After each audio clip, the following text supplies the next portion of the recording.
U Chairman cum Managing Director ka Meecl, u Sanjay Goyal haga khatlai tarik u Jalio, u layat hu ba Palat lais pa Klur tingka ka pisa ba ka Meecl kampat yo ya ka bai Bording ka basa ne kinong penan kam Bording elektrik di bakenthum ye ki karkhana ki yeng beriau ki company ba pher habai karen skilat pathai khubor ulo ong ba kitanat sarkar ba pher haga jila ki jusiu ye ka bai lan bat kim jupensa Henry kabapen ko slay gatanat Meecl kalong bagi company prepare kila dam berpendan kam yaka boarding kim pat sio.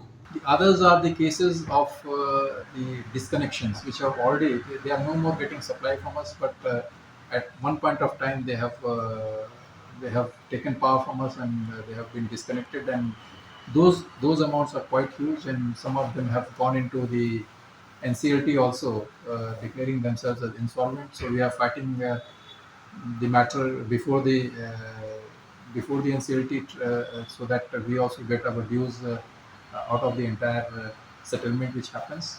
In other cases, of course, we are taking legal course of whatever is available in our hand to get these dues back from them. Our due is more than maybe 300 crores. 300 crores. Yes. Both industries and All combined, and all those who have gone into NCLT, all those where the bills are disputed, all those where they have the consumers are no more traceable. But this is, as I mentioned, this is not a day's thing. These things have happened and have happened over a period of time, and we are now trying to work around it.